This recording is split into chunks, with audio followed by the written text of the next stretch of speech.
Assalamualaikum warahmatullahi wabarakatuh. Selamat siang, apa kabar sahabat podcast? Senang sekali kita kembali berjumpa ya pada edisi hari ini. Kami masih berkutat tentang politik. Tamu kami hari ini berjiwa milenial dan beliau datang dengan warna yang ngejreng. Saya juga kaget. Ternyata sudah ada perubahan dari warna partai untuk identitasnya. Nah, beliau ini sebelumnya adalah anggota DPRD Provinsi Papua Barat dari Partai PKS. Nah, kemudian belum lama beliau dilantik sebagai Ketua DPW PKS Papua Barat Daya periode 2022-2025. Nah, inilah dia sahabat podcast tamu kita pada siang hari ini, yakni Pak Saiful Maliki Arif, Eshud MSI. Ya. Assalamualaikum. Waalaikumsalam warahmatullahi Apa kabar? Baik, terima kasih sudah diundang hadir di sini. Sama-sama. Sehat ya? Alhamdulillah sehat. Gejreng warnanya ini. Iya. Orange. Iya, harus semangat. Semangat ya. Jadi kita menyambut pesta demokrasi ini dengan semangat. Iya. Ini kemarin PKS itu identik dengan warna putih. Iya, betul. Sekarang orange ya? Ya. Jadi kita kemarin itu lambangnya kan dominan hitam ya. Iya. Kotak kemudian hitam. Sekarang kita ganti gitu dengan tampilan lebih milenial dan lebih sportif. Jadi warna orange dengan bentuk bulat. Oh, PKS. Berarti PKS sekarang segmennya ke milenial, begitu kan? Iya, betul sekali. Karena suara milenial ini diprediksi sekitar 40% dari jumlah pemilih nanti. Nah, ini Pak Saiful untuk pemilu 2024 PKS sebagai Ketua DPW Papua Barat Daya nih. Iya. Apa yang sudah dipersiapkan dan yang akan diraih gitu? Mungkin bisa diceritakan sedikit. Iya, terima kasih sudah diundang. Iya. Assalamualaikum warahmatullahi wabarakatuh. Pada rekan-rekan yang menyaksikan podcast ini, kemudian kami terima kasih sudah diundang. Kita ketahui bahwa baru-baru ini kan sudah terbentuk Provinsi Papua Barat Daya ya. Yeah. Tapi waktu itu sebelum terbentuknya kan kita termasuk yang membantu, menginisiasi dan memperjuangkan itu lewat lembaga Dewan Perwakilan Rakyat Papua Barat. Waktu itu saya sebagai Ketua DPW Papua Barat, PKS Papua Barat. Yeah. Namun dengan terbentuknya Papua Barat Daya, saya diberi amanah sebagai Ketua DPW PKS Papua Barat Daya. Yeah. Nah, tentunya sebagai provinsi baru, pejabat gubernur yang sudah diamanahkan untuk menjabat gubernur ini punya tugas-tugas gitu. Yeah. Nah, salah satu tugasnya adalah membentuk DPR Provinsi Papua Barat Daya gitu. Yeah. Nah, lewat itulah kami selaku partai politik membentuk struktur di Papua Barat Daya. Kita sudah membentuk DPW, kemudian membentuk DPD-DPD di kabupaten kota di Papua Barat Daya, dan serta DPC-DPC. Dan kami mempersiapkan diri untuk ikut dalam pemilu 2024. Jadi sudah siap ya? Ya, kemarin kami sudah mendaftar di KPU. Jadi kami sudah siap. Seluruh dapil terisi full di Papua Barat, baik pusat sampai dengan kabupaten kota. Oke, bukan main. Bagaimana perekrutan dari caleg-caleg DPD PKS sendiri gitu? Apakah ada kriteria khusus gitu? Ya, tentunya. Jadi tentunya yang bergabung di PKS adalah sesuai dengan visi misi PKS. Kami juga melihat potensi-potensi di masyarakat. Iya. Jadi kami melihat orang-orang yang memang telah berkiprah di masyarakat, mempunyai dukungan basis sosial yang baik. Kemudian kita lewat diskusi, kemudian melakukan perekrutan. Iya. Kan tugasnya partai politik ini adalah mempersiapkan calon-calon pemimpin bangsa. Nah, lewat partai politik lah mereka disalurkan untuk kemudian ikut kontestasi politik dalam legislatif, pilkada, kemudian itulah nanti akan jadi pemimpin-pemimpin di daerah maupun di pusat. Nah, untuk dari 5 kabupaten 1 kota ya, kira-kira daerah mana yang paling diunggulkan gitu untuk PKS sendiri nanti? Paling diunggulkan untuk Kota Sorong. Kota Sorong. Kebetulan dapil saya di Kota Sorong. Jadi kalau provinsi itu kan dibagi 2 dapil, dapil 1 dan dapil 2. Saya mencalonkan diri di dapil 2 Kota Sorong. dan insya Allah kita punya target paling minimal 1, kalau tidak kita bisa mendapat masing-masing 2 kursi di situ. Dapil 1 2 kursi, dapil 2 kursi, kemudian DPRD Kota Sorong kita bisa juga membentuk fraksi mandiri dari 4 dapil itu. Ada dapil yang kita targetin 1, tapi ada dapil yang jatah kursinya banyak, kita bisa mudah-mudahan bisa memperoleh 2 kursi di situ. Oh gitu. Nah, ini sudah yang kedua kalinya ya maju untuk provinsi gitu ya. Ya. Ada perbedaan mendasar enggak untuk pencalekan kemarin di Papua Barat dengan di Papua Barat Daya gitu kira-kira? Oh ya, jelas ada. Jadi dengan sistem yang berbeda ya. Kalau dulu berkasnya kita masukkan di box, kita bawa rame-rame. Kita berkas itu 1 box kontainer itu kita bawa ke KPU. Tapi sekarang kan kita tidak membawa berkas sama sekali ke KPU. Hanya kita membawa berita acara, persetujuan dari DPP. Semuanya melalui sistem silon, sistem pencalonan KPU. Ini memudahkan kita juga. Dengan sistem baru ini kita tidak direpotkan dengan berkas-berkas yang banyak, tapi cukup semua diupload kemudian dikirim ke KPU lewat sistem pencalonan yang telah dibuat oleh KPU. Kemarin tepat waktu ya pendaftaran gitu atau agak sedikit telat? Tepat waktu. Kita kemarin merencanakan tanggal 8, tapi karena sistem Sipol dan Silon KPU belum connect, akhirnya kita mundur beberapa hari. Tapi tepat waktu masih. Masa pendaftaran. Ada kesulitan nggak para caleg-caleg itu, misalnya kan beda sekali sekarang sistemnya gitu?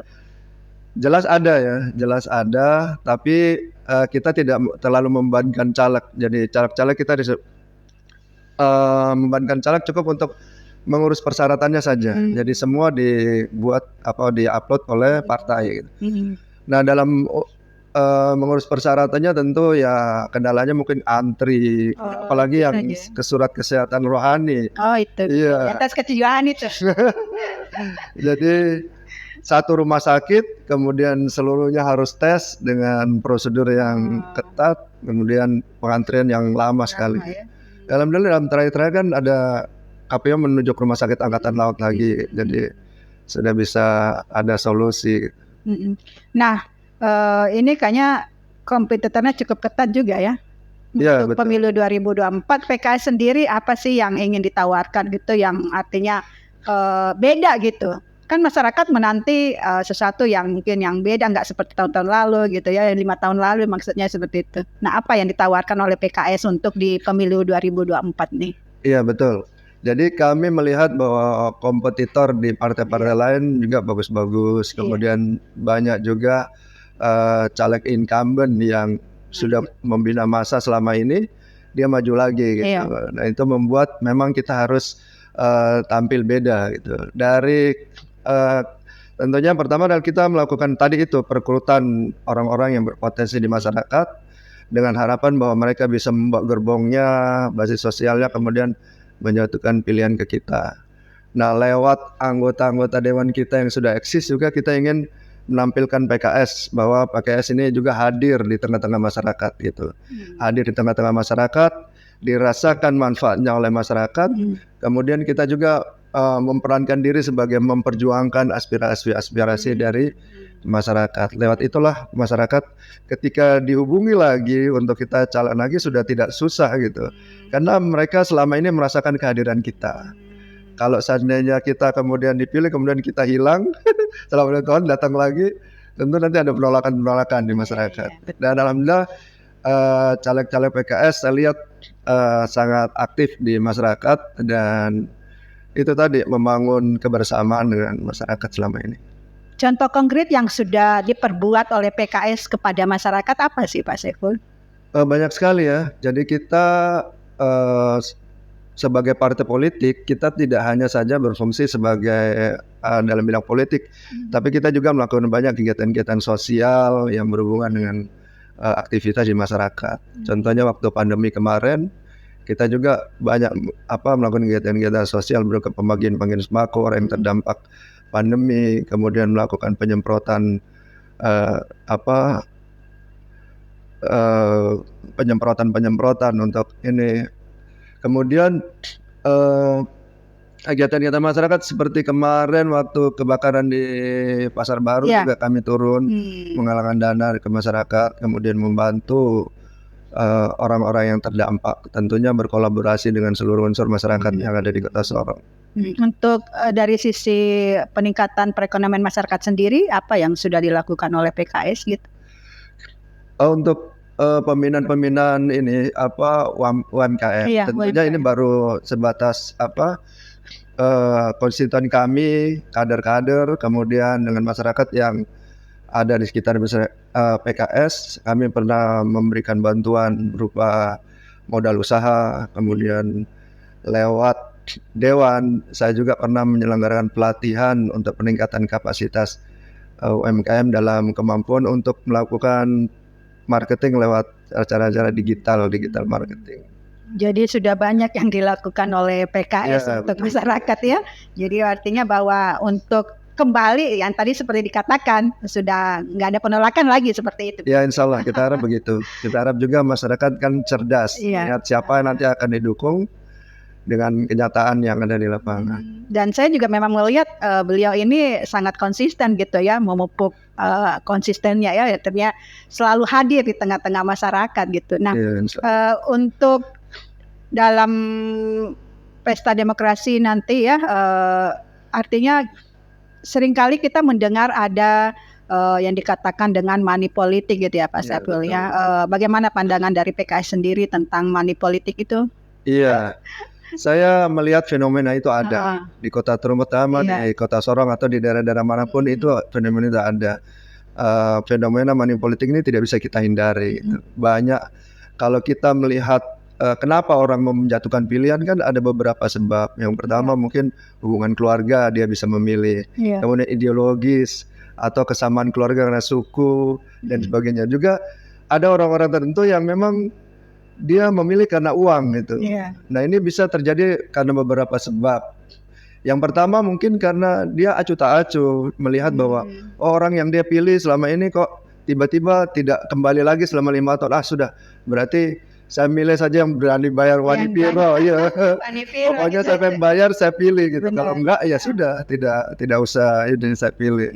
Nah orang-orang yang pragmatis itu juga anggota-anggota dewan yang sudah jadi itu punya andil juga membuat masyarakat jadi pragmatis seperti itu. Kan ada kalau kita lihat ya anggota-anggota dewan yang sudah dipilih kemudian 5 tahun lagi tidak kembali ke masyarakat itu ada gitu.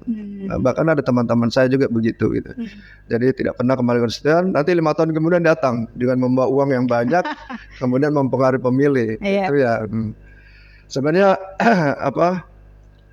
kami juga menentang money politik seperti itu, tapi suatu hal money politik itu adalah kenyataan yang ada di masyarakat, itu tidak bisa kita nafikan. Nah tugas kita sebagai di partai politik, sebagai anggota dewan atau BJD melakukan edukasi kepada masyarakat, biar masyarakat itu merasakan manfaatnya keberadaan anggota dewan. Kemudian dia memilih karena memang ini wakil saya, dia akan perjuangkan aspirasi saya mau mendapat manfaat dari dia dan tanpa dengan 100-200 ribu dia bisa menyatukan pilihan. Betul, kalau masyarakatnya cerdas ya bisa jangan sampai hanya karena 200-300 gitu siapa yang lebih tinggi data itu yang agak kita sayangkan juga ya. Nah untuk pesan utama ke para calegnya apa sih Pak Saiful dalam nanti untuk berkompetisi ini? Apa yang paling ditanamkan kepada caleg-caleg PKS ini? Kalau saya waktu pendaftaran kemarin menghimbau kepada seluruh yang sudah saya daftarkan sebagai bakal calon anggota dewan BCAD itu untuk turun ke masyarakat, turun ke masyarakat agar masyarakat merasakan kehadiran mereka, mereka gitu.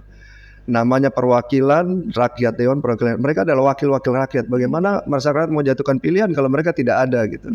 Bagaimana masyarakat mau jatuhkan memilih mereka kalau selama ini mereka tidak mampu untuk memperjuangkan aspirasi masyarakat? Kalau mereka ada di tengah-tengah masyarakat merasakan kehadiran mereka, tentunya dengan sukarela masyarakat akan mendukung bahkan ikut menjadi tim-tim suksesnya mereka gitu. Karena manfaat yang diberikan oleh mereka. Iya betul. Nanti untuk kampanye berarti semua sudah siap ya untuk para caleg dengan visi misinya masing-masing gitu ya. Bagaimana dia menawarkan menjual kepada masyarakat untuk dipilih. Nah untuk timnya sendiri dalam pemenangan pemilu seperti apa Pak Saiful, PKS ini kesiapannya? Iya, jadi kami dari DPP sudah diinstruksikan untuk pemilu 2024 ini tidak ada tim pemenangan pemilu. Oh. Jadi seluruh struktur, baik itu di tingkat pusat ada presiden partai, kemudian tingkat DPW, ketua DPW, ketua DPD, ketua DPC, ketua DPR itu adalah ketua tim sukses masing-masing daerah gitu. Jadi mereka yang bertanggung jawab atas kemenangan PKS di daerah itu. Nah, tugasnya adalah membuat seluruh bidang-bidang yang ada di situ, kemudian seluruh kader, seluruh simpatisan itu bergerak bersama-sama PKS untuk kerja-kerja pemenangan di 2024. Iya, secara simultan gitu semua bergerak ya? Iya, betul sekali. Nah, ini juga konsekuensi juga jadi para caleg nanti misalnya ada yang tidak terpilih. Nah, apa yang ditanamkan gitu? Artinya mungkin sifat legowo mereka untuk menerima itu nanti seperti apa? Tentunya kami ada kesepahamannya. Jadi kami tidak kompetisi itu boleh, tapi tidak kompetisi yang dalam hal negatif gitu. Nah, terbukti ketika anggota nantinya ada pembicaraan di satu dapil itu bersama BCAD gitu. Nanti siapapun yang akan terpilih dia tidak akan melupakan orang-orang yang tidak jadi. Tentunya tidak semua bisa duduk gitu. Karena kursinya terbatas. Ternyata bawa kursi sendiri. Iya. Jadi yang duduk nanti punya tugas untuk memperhatikan yang tidak jadi. Gitu. Nah, kemarin kalau mau jadi caleg PKS kemarin ada ini nggak maharnya nggak? Tidak ada. Nggak ada ya? Iya. Bahkan kami dari DPW membantu banyak sekali caleg-caleg yang tidak mampu untuk mengurus berkas itu, karena kan lumayan juga itu betul. Iya, pengurusan itu biar kosnya ke rumah sakit, di rumah sakit cukup sampai hampir 1 jutaan dah. Bebas narkoba itu semua 200-an. Tidak pernah dipidana. Bagi orang tertentu mereka 100-200 ribu itu tidak ada arti, tapi bagi orang yang memang punya pendapatan harian kerja ini dan dia jadi caleg kan kasihan gitu. Jadi kita membantu mereka. Iya. Nah, untuk dari artinya partai udah siap nih, semuanya udah siap. Nah, bagaimana Pak Saiful melihat untuk penyelenggara pemilu sendiri gitu, konsistensinya atau integritasnya seperti apa gitu? Mungkin ada yang ingin disampaikan gitu kepada penyelenggara pemilu.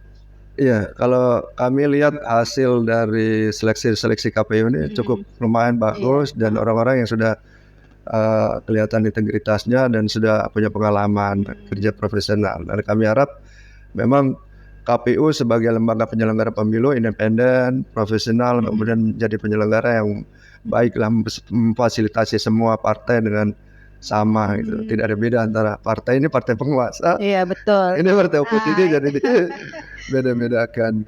Terus jangan sampai juga ada mungkin tindakan-tindakan nakal, penggelembungan suara itu ya, artinya merugikan partai gitu ya. Kalau saya lihat kalau untuk level kota saya kira hal itu kecil kemungkinan karena banyak pihak sudah saling mengawasi, ada lembaga-lembaga pengawas dari Bawaslu, kemudian dari pengawas independen, dari masyarakat sendiri, terutama berkembangnya HP dengan adanya kamera ini sudah sulit orang untuk melakukan manipulasi. CCTV banyak gitu ya.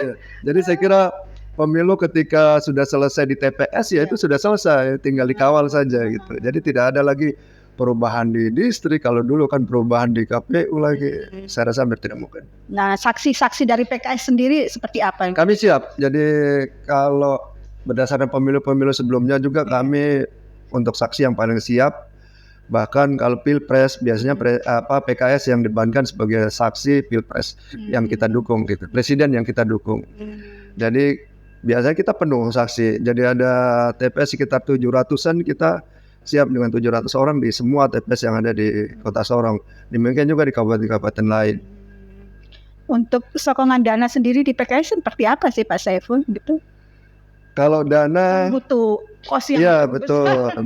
Tentunya kita kan punya anggota dewan ya, anggota dewan itu ada iuran bulanan yang diberikan kepada partai, itu yang akan kita gunakan. Kemudian kita juga punya kader-kader yang tiap hari iuran juga untuk kelangsungan partai ini. Kemudian ada sumbangan-sumbangan juga dari baik itu dari DPP atau sumbangan yang tidak mengikat dari orang lain yang memang simpati dan senang dengan PKS. Nah, ini maju untuk kedua kalinya ya di provinsi yang berbeda. Mungkin bisa diceritakan sedikit pengalaman yang menarik kemarin 5 tahun kemarin di Papua Barat gitu, yang bisa di-share kepada sahabat podcast. Sebenarnya provinsinya berbeda, tapi dapilnya sama. Karena saya kan dari dapil Kota Sorong juga. Sama ya, benar. Jadi sebenarnya saya pulang kampung, kemudian provinsinya yang berbeda. Kalau dulu anggota DPR Papua Barat, sekarang mencalonkan hanya namanya saja berarti Papua Barat Daya. Iya. Jadi ini sih kalau saya kan baru 1 periode juga di Dewan. Tentunya beda antara orang yang baru pertama mencalonkan dengan yang sudah incumbent. Incumbent itu punya reputasi, punya rekam jejak, punya yang sudah berkiprah di masyarakat. Tentunya agak lebih mudah daripada kita yang awal. Kita yang awal tuh memang yang pertama mungkin keunggulannya tidak ada rekam jejak yang buruk gitu. Yang awal kita bisa bicara apapun gitu. Tapi ketika kita sudah jadi incumbent, ya kita membicara rekam jejak kita gitu. Ini kayak Anies. Iya benar. Orang sudah bisa menilai seperti apa gitu. Iya. Gitu ya. Jadi artinya bahwa memang optimis banget untuk kembali. Iya, kita sebagai partai politik sebagainya kita harus optimis gitu. Kalau kita tidak optimis, kita tidak mungkin bisa meraih sesuatu yang kita inginkan. Nah, yang diperjuangkan apa sih kemarin PKS itu untuk konstituen yang diwakilinya gitu, konkretnya? Jadi, kalau saya sebagai anggota DPR provinsi, banyak sekali aspirasi yang masuk ke saya dan bisa berhasil kita perjuangkan di sana gitu. Baik itu berupa infrastruktur, jalan, drainase, kemudian atau bantuan-bantuan kepada rumah ibadah, sekolah-sekolah, yayasan, atau organisasi-organisasi kerukunan yang lewat saya, insya Allah saya perjuangkan dengan maksimal mungkin. Dan banyak yang memang terwujud itu. Memang pada tahun perubahan provinsi antara Papua Barat dan Papua Barat Daya ini ada kendala sedikit karena Papua Barat itu sudah tidak bisa lagi mengalokasikan anggaran ke Papua Barat. Dan itu membuat itu aspirasi yang saya bawa kemarin itu agak terhambat. Mandat jadinya ya. Mudah-mudahan nanti bisa diperjuangkan di Papua Barat Daya pada saat nanti kita dilantik lagi. Iya betul. Karena untuk Kota Sorong ya dapilnya ya. Wilayah di Kota Sorong sendiri yang agak sulit gitu menurut Pak Saiful, di mana gitu nantinya untuk meraih suara dalam mendulang suara. Kalau Sorong ini kan sudah dikenal di daerah mana yang itu tadi yang saya jelaskan adalah pemilih-pemilih ideologis, pemilih keluarga, pemilih berdasarkan pertemanan dan sebagainya. Tapi ada daerah-daerah yang memang abu-abu. Nggak dijangkau gitu ya. Daerah pragmatis yang tidak mau memilih kalau tidak dikasih duit. Nah itu agak berarti sudah terpetakan gitu. Ya, kalau kita yang sudah calon pasti sudah tahu daerah-daerah mana yang harus kita. Oh ini perlakuannya begini, ini perlakuan begini. Iya. Oh yang kemarin itu ada yang menarik yang sempat dihebohkan tuh tentang pemilu secara proporsional yang ramai terbuka dan tertutup itu ya. Tapi itu sudah putusan belum ya? Belum itu ada. Masih di MK, sudah selesai sidang dan tinggal tunggu ini putusannya aja. Iya benar, belum apa-apa katanya sudah ada bocorannya seperti yang kemarin yang dan intriannya ya. Nah PKS sendiri salah komitmennya cukup kuat ya untuk mempertahankan proporsional terbuka. Iya betul. Jadi memang itulah yang menjadi polemik di antara bakal calon anggota dewan. Bahkan sudah ada kusuk-kusuk. Pokoknya kalau kasakusuk yang bilang kalau tertutup mending saya nggak usah kerja saja. Karena itu kan berdasarkan nomor urut. Orang memilih partai, kemudian partai menentukan siapa yang jadi itu berdasarkan nomor urut. Kalau sistem tertutup. Nah PKS sudah dari sejak awal menghendaki sistem ini terbuka. Bahkan di MK itu PKS mengajukan diri sebagai pihak terkait. Pihak terkait artinya bisa mengajukan argumen keberatan atas keputusan nanti akan ditetapkan karena dia ikut terdampak gitu. Jadi kita karena ikut terdampak lewat pengacaranya PKS mengajukan keberatan atas sistem tertutup itu di mana kita kan selama ini sudah menganut sistem terbuka dan orang bisa melihat masing-masing calonnya akan dia pilih gitu mewakilkan suaranya ke orang-orang yang memang dia kehendaki untuk jadi gitu. Nah itu sudah baik selama ini terlaksana dengan baik. Kenapa kok kita mundur lagi ke belakang? Apakah itu bukan menguntungkan partai isinya kalau sistem tertutup gitu? Secara orang lihat memang sepintas begitu, Iya. tapi tidak gitu. Jadi kita menghendaki demokrasi ini kan maju ke depan, Iya. demokrasi ini terbuka, dan kita ingin masyarakat terlibat dalam keputusan-keputusan juga yang diambil oleh partai. Nah itu yang agar demokrasi ini sehat dan maju, dan itu yang kehendaki gitu. Kalau kita tertutup, kita seperti membeli kucing dalam karung. Tidak tahu siapa-siapa. Iya, Yang penting lihat partainya saja itu ya. Jadi memang PKS selalu berpihak kepada masyarakat berarti ya. Iya. Apakah bukan karena ini pencitraan begitu? Tidak. Kalau itu kan sudah memang tugasnya partai politik. Partai politik memang tugasnya itulah hadir di tengah-tengah masyarakat untuk memperjuangkan apa yang masyarakat mau, aspirasi masyarakat seperti apa. Nah kita perlu mendengar mereka, kemudian bersama-sama mereka untuk perjuangkan aspirasi mereka. Jadi komitmennya PKS memang selalu ada di masyarakat ya, mendengar aspirasi masyarakat ya. Nah untuk dari partai sebanyak ini nanti akan maju, kira-kira yang dianggap saingan terberatnya apa sih nanti? Berapa banyak yang akan jadi saingan terberat? Kalau partai-partai besar ya, yang di parlemen ya 7 partai yang ada di parlemen itu kan semua. Di samping itu kan ada juga partai-partai baru yang baru muncul, yang juga bisa untuk diprediksi dari survei-survei yang kita lihat ya. Ada beberapa yang bisa nanti juga bersaing gitu. Saya kira itulah sudah kelihatan di survei-survei. Iya, tapi tetap yang optimis banget ya PKS bisa merebut kursi di provinsi ya. Oh siap. Jadi kita sangat siap, kemudian sangat optimis, dan kita bisa berharap bahwa kita bisa satu fraksi juga di provinsi. Kalau satu fraksi berarti berapa kursi? Ya sekitar 7 atau 8 kursi. 7 kursi, 8 kursi ya. Bukan main, berarti itu prediksi perolehan suara berapa banyak itu Pak Saiful? Kalau kita di internal PKS seluruhnya dari pusat ke daerah ditarget 15%. 15% Ya, meraih 15% iya. untuk provinsi ya. Semua. Untuk pusat 15%, provinsi dan kabupaten kota juga. Kalau menurut Pak Saiful itu berat nggak sih 15% suara itu? Ya memang itu suatu target ya, tentunya bukan tidak mungkin untuk kita capai, dan kita bekerja aja gitu. Tidak bisa. Yang penting untuk masyarakat saja gitu ya, masyarakat menilai, menjual ke masyarakat. Nah baik, saya kira cukup untuk penjelasan dari beliau tentang PKS, tentang komitmennya kepada masyarakat. Closing statementnya Pak Saiful? Iya, kami berharap bahwa seluruh BCAD dari PKS yang sudah dicalonkan, untuk mari sama-sama kita turun ke masyarakat agar masyarakat bisa merasakan kehadiran kalian sebagai calon, kemudian bersama masyarakat agar kalian bisa dipilih untuk mewakili masyarakat untuk duduk di kursi DPR, baik itu di provinsi maupun kota dan kabupaten. Oke, baik, mantap sekali closing statementnya yang pasti bahwa semua caleg-caleg PKS siap merebut kursi di Dewan ya, di legislatif, dan tentunya juga merupakan perjuangan keras ya Pak Saiful ya untuk di pesta demokrasi ini. Nah baik sahabat podcast, saya kira itu untuk perbincangan kami pada siang hari ini dengan beliau Saiful Maliki Arif yang akan maju sebagai calon anggota legislatif di DPRD provinsi di Dapil 2 Kota Sorong. Nah ini beliau yang wajahnya ganteng-ganteng kata orang. Oke baik, saya akhiri dengan wassalamualaikum warahmatullahi wabarakatuh. Selamat siang. Tapi jangan lupa like, subscribe, dan komen channel kita supaya kita bisa tetap eksis ya, Radar Sorong Podcast. Oke, see you.